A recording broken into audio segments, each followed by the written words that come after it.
चमकणारे तेज व्यासपीठ, चंद्राप्रमाणे शीतल छाया देणारे परीक्षक आणि चांदण्याप्रमाणे चमकणारे माझ्या विद्यार्थी मित्र आणि मैत्रिणींनो, सर्वांना माझा नमस्कार।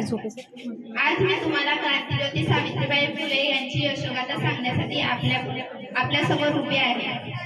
भारतीय स्त्री शक्तीच्या प्रणेत्या यांना मी सर्वप्रथम वंदन करते। कदाचित त्या नसत्या तर आज कित्येक मुली चूल आणि मूल धरून बसल्या असत्या। अशाच थोर क्रांतिज्योती सावित्रीबाई फुले यांचा जन्म 3 जानेवारी 1831 रोजी महाराष्ट्र राज्यातील सातारा जिल्ह्यातील नायगाव या गावी झाला। त्यांच्या वडिलांचे नाव खंडोजी नेवसे पाटील व आईचे नाव लक्ष्मीबाई होते। सन 1840 मध्ये वयाच्या अवघ्या 9वी वर्षी त्यांचा विवाह थोर विचारवंत ज्योतिबा फुले यांच्याशी झाला। सावित्रीबाई निरक्षर होत्या।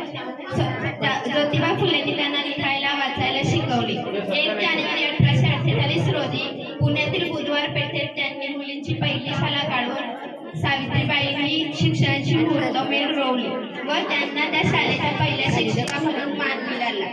अशा त्यांच्या क्रांतिकारी निर्णयाला लोकांनी तीव्र विरोध केला। त्या मुलींना शिकवायला जात असताना लोक त्यांच्यावर शेण, दगड, चिखल फेकत असत, पण तरीही त्यांनी सगळ्यांना खंबीरपणे तोंड दिले व सगळ्यांना शिक्षणाचे महत्त्व पटवून दिले। एवढे बोलून मी माझे 2 शब्द संपत आहे।